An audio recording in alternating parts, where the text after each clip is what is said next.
We're heading into the middle of the Atlantic now because we're going to look at one of the most famous shipwrecks of all time, the focus of all those documentaries and Hollywood movies. But there's one version of Titanic we have never seen until this morning. For decades, Robert Ballard was hailed as the man who finally found the Titanic, a legend of exploration who turned mystery into history. After 70 years of speculation and myth, the wreck of the Titanic, the ship once called unsinkable, finally revealed itself. Broken, twisted, but unmistakably real. That discovery changed history overnight. Ballard became a legend, the man who solved one of humanity's greatest mysteries. But now, almost 40 years later, as Robert Ballard nears the twilight of his life, he's finally breaking his silence. He admits that what he saw down there wasn't the polished story we've been told. What lay on that ocean floor told a darker tale, not of heroism and romance, but of greed, arrogance, and perhaps even conspiracy. This isn't just history anymore. This is Robert Ballard's confession. Born in 1942, Ballard's life was shaped by the sea. He joined the U.S. Navy during the Cold War, training in sonar operations and submarine navigation. While others dreamed of commanding vessels, Ballard dreamed of something deeper, of uncovering the ocean's most guarded secrets, of seeing what no human eye had ever seen before. In the 1970s, he began developing remotely operated vehicles, small robotic explorers built to survive where humans couldn't. These machines could withstand the crushing pressure of the deep ocean. Many thought he was wasting his time. But Ballard was sure machines, not men, would reveal the hidden world beneath the waves. And there was one mystery that consumed him more than any other: the Titanic. The Titanic was more than steel and rivets.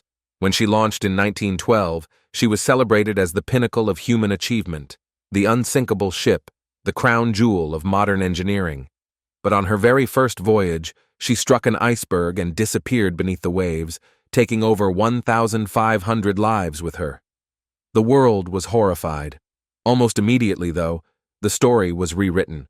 Negligence, ignored warnings, and fatal design flaws were buried beneath a cleaner, more comforting version, a story of bad luck, of fate, of a noble ship undone by chance.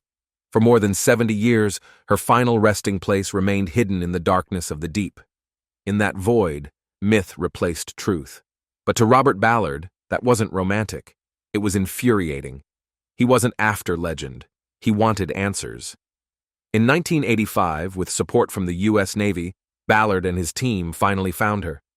Out of the blackness of the ocean floor, Titanic's bow emerged like a ghost, intact yet broken, majestic yet shattered. The world erupted in awe. Headlines declared Ballard a hero, the man who solved the greatest maritime mystery in history. But Ballard saw something others didn't. The wreck didn't tell a simple story of a tragic accident. It whispered of human arrogance, of warnings ignored, of decisions made in luxury suites and corporate offices that sealed the fate of everyone on board. The Titanic wasn't just a victim of an iceberg. She was a victim of human failure, and Ballard carried that truth with him ever since. That first descent was unlike anything he had ever experienced. His robotic cameras slipped into the silent black depths of the Atlantic, 2.5 miles beneath the surface. The descent felt endless. No sound, no light. Only the crushing weight of the ocean pressing from every direction. Then, out of the darkness, faint shapes began to appear. Scattered debris, chunks of coal, twisted metal. And then, suddenly, the bow of the Titanic rose from the seabed like a ghost frozen in time. It was haunting. Rusticles, icicle-like formations created by iron-eating bacteria, hung from her sides. The great anchor chains still draped in place. The railings, though bent and broken, looked as if passengers might still be leaning on them, staring into the night. But what struck Ballard most wasn't the scale, or even the wreck itself. It was the silence. A silence so complete it felt almost alive. The Titanic was no longer just a marvel of engineering. She was a grave. As Ballard's cameras drifted over the seafloor, the reality of what they were seeing began to sink in. Pairs of shoes lay side by side, marking where two people had fallen together. Fragments of clothing still clung to pieces of luggage. Personal items, A comb, a purse, a child's doll, were scattered across the seabed like quiet echoes of lives suddenly cut short. Ballard called it a cemetery, and he was right. This wasn't just a chapter of history frozen in time. It was death, preserved in the cold silence of the deep. Yet amid the sorrow, Ballard noticed something strange, something that didn't match the official story. For decades, survivors had insisted the Titanic went down in one piece, slipping beneath the waves in a single graceful descent. But the wreck told a very different story. The ship had torn apart violently, scattering debris across miles of ocean floor. Her hull plating was peeled back like paper. Rivets had burst loose. Steel beams were twisted into grotesque, impossible angles. This was no calm surrender to the sea. It was a catastrophic structural collapse, and Ballard understood instantly what it meant. The Titanic hadn't been destroyed by nature alone. She'd been betrayed by her own design. Weak rivets, brittle steel, corners cut to save time and money. It was all there, written in the twisted remains of her hull, silent proof of a darker truth that the world had never wanted to face. The Titanic had been doomed long before she ever struck the ice. And as Robert Ballard studied the wreck, he felt the weight of that realization. This wasn't just a graveyard, it was a crime scene. When Ballard's team began documenting the wreck in detail, the Titanic started to speak for herself, and the story she told was not the one the world had believed for more than 70 years. The first clue came from how the ship lay on the ocean floor. The bow and stern were not together. They were separated by nearly 1,900 feet, with a wide debris field between them. She hadn't glided gracefully into the depths, as survivors once described. She had torn herself apart on the way down. The breakup was violent. Boilers, beams, and lifeboat davits were scattered across the seabed, a trail of destruction written in twisted metal. When Ballard examined the hull, he saw steel plating peeled back like paper and rivets that had popped loose, leaving jagged holes behind. Later, metallurgical studies confirmed what the wreck itself had already revealed. The Titanic had been built with low-quality iron rivets, prone to snapping under extreme pressure. Worse still, the steel plates themselves were brittle in the freezing temperatures of the North Atlantic. So when the iceberg struck, it wasn't just the force of the collision that doomed her. It was the flaws built into her very frame. This discovery shattered the long-accepted myth. For decades, people had believed the Titanic's sinking was nature's triumph over human pride, a tragic reminder of our smallness before the sea. But the wreck told a far harsher truth. The Titanic wasn't destroyed by the iceberg alone. She was betrayed by her builders, cost-cutting, shortcuts, the arrogance of calling a ship unsinkable. Her fate was sealed before she ever left Southampton. Even the survivors' testimonies began to sound different in light of the evidence. Many had recalled hearing a series of metallic groans and ripping sounds as the ship went down, but officials dismissed those reports at the time, preferring the image of a dignified, silent descent. Now, the torn hull proved they were right all along. The Titanic hadn't gone quietly. She had been ripped apart by her own structural weaknesses. Then there were the lifeboats, another story of negligence. There were only 20 on board, enough for barely half of those aboard. That wasn't an oversight, it was deliberate. Regulations then required lifeboats based on ship tonnage, not passenger capacity, and executives at the White Star Line had lobbied to keep the number low.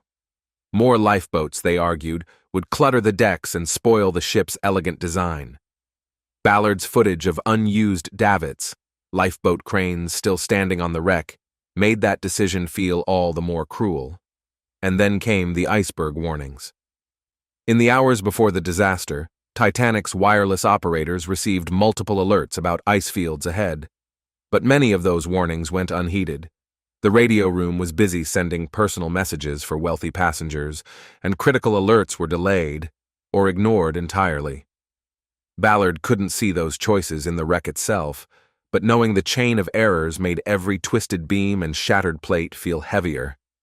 This wasn't an unavoidable act of fate. It was a catastrophe born of arrogance.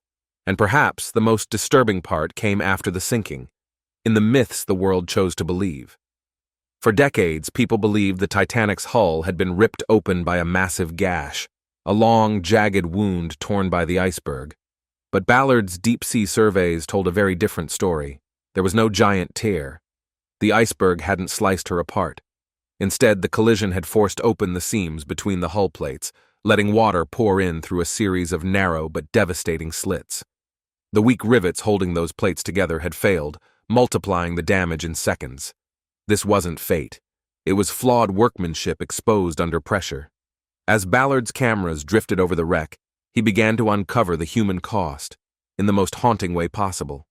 Personal belongings lay everywhere. Thousands of shoes covered the seabed, often still paired together. Leather, more durable than bone or fabric, had survived where everything else had decayed, silent markers of where lives had ended. For Ballard, these weren't just artifacts. They were evidence.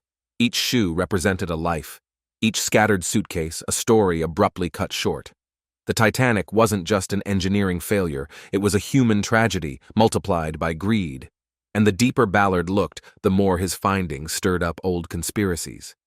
One long-standing theory claimed that the Titanic had been secretly swapped with her nearly identical sister ship, the Olympic, as part of an insurance scam gone wrong. Supporters pointed to the similar damage patterns and the White Star Line's financial troubles at the time. Ballard never claimed to prove that theory, but his discoveries added fuel to the fire. If officials had been wrong, or worse, had lied about how the Titanic sank, people began to wonder, what else had they covered up? What Ballard did uncover, however, was undeniable. His footage, his maps, and later metallurgical tests all told the same story. The Titanic wasn't a victim of nature's wrath. She was a victim of negligence. She was built with flaws, launched with pride, sailed with arrogance, and when disaster struck, her passengers paid for it with their lives. For Ballard, that was the real confession buried in the deep. The Titanic wasn't a noble tragedy. She was a preventable disaster, engineered into existence by human greed. And 2 miles beneath the Atlantic, the evidence still lies there, silent, waiting for anyone brave enough to see it. When Ballard returned from his 1985 expedition, he believed the truth would change everything. The world had been captivated by the discovery. Front-page headlines, breaking news, instant fame. But the uncomfortable part of the story, the evidence of negligence and failure, was quietly ignored. Instead, the media focused on romance and nostalgia. They printed haunting photos of the Titanic's bow, spoke of ghosts on the ocean floor, and retold the old tales of women and children first. The legend was revived in stunning color, while Ballard's darker conclusions were left to fade. In the end, commerce won over truth. The Titanic became a global symbol of hubris, loss, courage, and sacrifice. It was a story that sold tickets, filled museums, and decades later, fueled Hollywood blockbusters. The myth survived because it was easier to believe, and the truth, the story Ballard brought back from the depths, was far too uncomfortable to tell. To change the story, to admit that the Titanic sank not because of fate, but because of greed, negligence, and arrogance, would have shattered a very profitable myth. People didn't want to see the Titanic as a corporate failure. They wanted a noble tragedy, a story of bravery and loss, not boardroom shortcuts and human error. But there was another reason the truth stayed buried. After the disaster in 1912, grieving families sued the White Star Line, seeking justice for their loved ones. Yet the courts ultimately ruled in favor of the company, limiting its liability to absurdly small sums. If Ballard's findings, the weak rivets, brittle steel, and ignored warnings, had been pushed into the public eye, they could have reopened old wounds and raised new questions about accountability. Governments on both sides of the Atlantic had no desire to revisit a 70-year-old scandal. Silence was easier. Even Ballard's own expedition carried secrets. Officially, it was presented as a purely scientific mission, a search for truth, to locate and document the Titanic once and for all. But in reality, much of his funding and logistical support came from the U.S. Navy. The Navy had a very different goal. They wanted Ballard to locate and inspect the wrecks of 2 sunken nuclear submarines from the Cold War.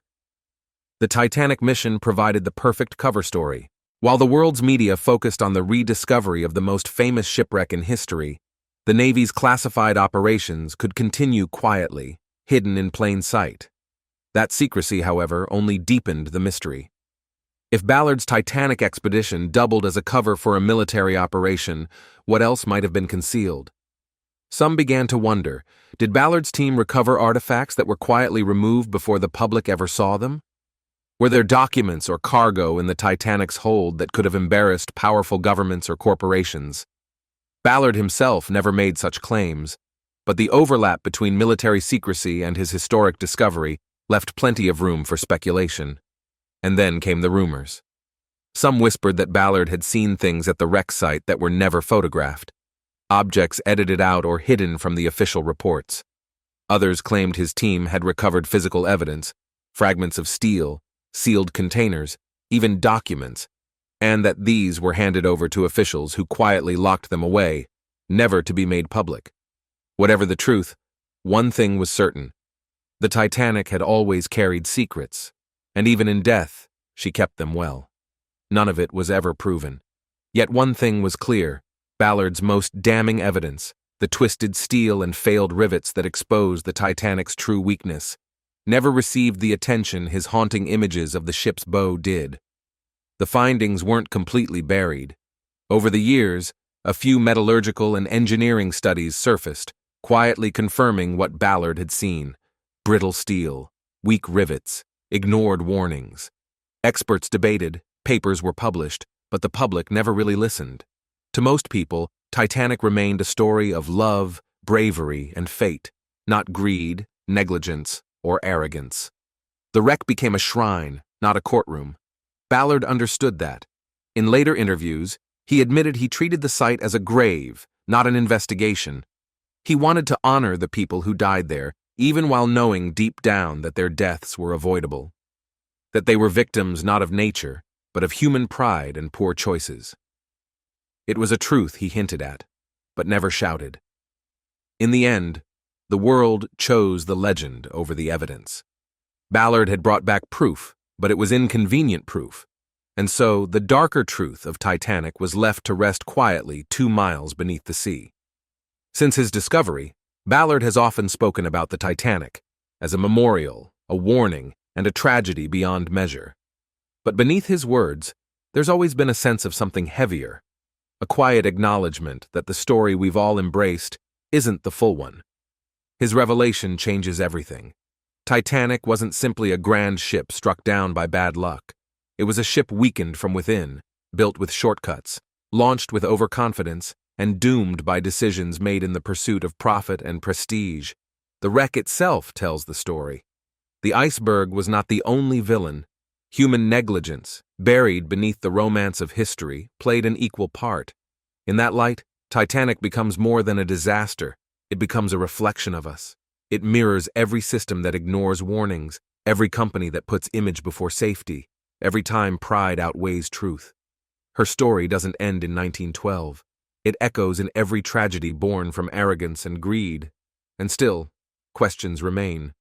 Was the Titanic truly the ship she was claimed to be? Or does the infamous insurance switch theory hold fragments of truth? Did governments know more than they admitted? Did Ballard himself withhold certain evidence, out of respect or under quiet pressure from those who preferred silence? The ocean keeps its secrets, and Ballard, now in the twilight of his life, seems content to let them rest.